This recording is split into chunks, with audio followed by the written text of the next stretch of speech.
தமிழகத்துல வடகிழக்கு பருவமழை தொடங்கி இருக்கிற நிலையில அடுத்தடுத்து காற்றழுத்த தாழ்வு பகுதி உருவாகும் நிலை ஏற்பட்டிருக்கிறதால தமிழகத்துல மழை தொடரும்னு சென்னை வானிலை ஆய்வு மையம் அறிவிச்சிருக்கு.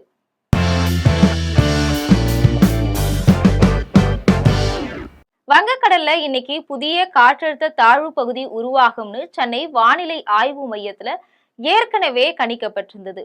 இந்த சூழ்நிலையில தஞ்சை, நாகை, திருவாரூர், மயிலாடுதுறை உள்ளிட்ட காவிரி டெல்டா மாவட்டங்கள்ல கனமா மழை பெஞ்சிட்டு வருது.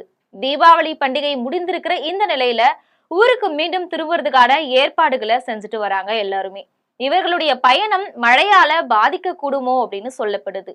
இந்த நிலையில தென்மேற்கு வங்கக்கடல்ல புதிய காற்றழுத்த தாழ்வு பகுதி உருவாகி இருக்கிறதா சென்னை வானிலை ஆய்வு மையம் தெரிவிச்சிருக்கு. இது மேற்கு வடமேற்கு திசையில நகர்ந்து அடுத்த 36 மணி நேரத்துல காற்றழுத்த தாழ்வு மண்டலமா வலுப்பெறும். இந்த காற்றழுத்த தாழ்வு பகுதி தமிழகத்திற்கானதுன்னும் அதனால தமிழகத்தை நோக்கி நகரும் இந்த காற்றழுத்த தாழ்வு பகுதியால தொடர்ந்து மழை பெய்யக்கூடும்னு எதிர்பார்க்கப்படுது.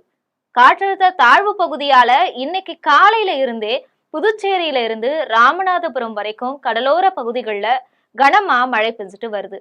அடுத்த சில மணி நேரங்கள்ல சென்னை உள்ளிட்ட வட மாவட்டங்கள் மற்றும் டெல்டா மாவட்டங்கள்ல படிப்படியா மழை தொடங்கி அதிகரிக்கும்னு எதிர்பார்க்கப்படுது.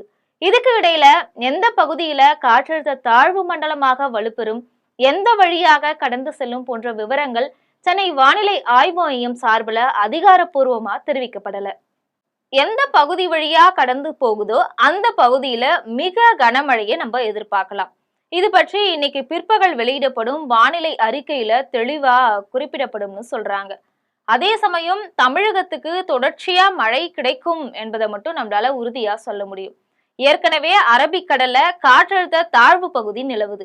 இது படிப்படியா நகர்ந்து அடுத்த 24 மணி நேரத்துல வலுப்பெற்று காற்றழுத்த தாழ்வு மண்டலமா மாறும்னு தெரியுது. ஆனா இது தமிழகத்தை விட்டு நகர்ந்து போறதால எந்தவித பாதிப்பும் ஏற்படாது. இந்த சூழல்ல கவனிக்க இன்னொரு விஷயம் என்னன்னா, தமிழகத்துல மட்டும் இல்லாம கேரளா, கர்நாடகா, ஆந்திரா உள்ளிட்ட தென் மாநிலங்கள்ல தீவிரமான மழை மேகங்கள் தென்படுது. இன்றைய தினம் தமிழகத்துல மேகமூட்டமா இருக்கிறதால பிற்பகலுக்கு மேல மழை தொடங்குவதற்கான வாய்ப்பு இருக்கு. ஆனா இப்போ வங்கக்கடல்ல ஏற்பட்டிருக்கிற சலனம் புயலா மாறுவதற்கு வாய்ப்பு இல்லைன்னு சொல்லப்படுது. காற்றழுத்த தாழ்வு மண்டலமாக மாறுவதற்கு மட்டுமே வாய்ப்பு இருக்கு. அதை தாண்டி ஆழ்ந்த காற்றழுத்த தாழ்வு மண்டலமாகவோ இல்ல புயலாகவோ மாறதுக்கு வாய்ப்பு இல்லைன்னு வானிலை ஆய்வாளர்கள் சொல்றாங்க.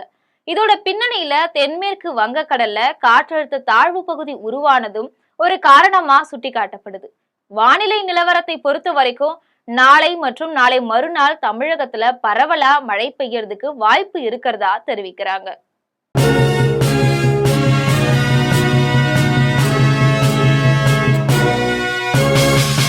உடனுக்குடன் அப்டேட் தெரிந்து கொள்ள ஜெம் டிவி தமிழ் ஆப்பை இன்ஸ்டால் செய்யவும்.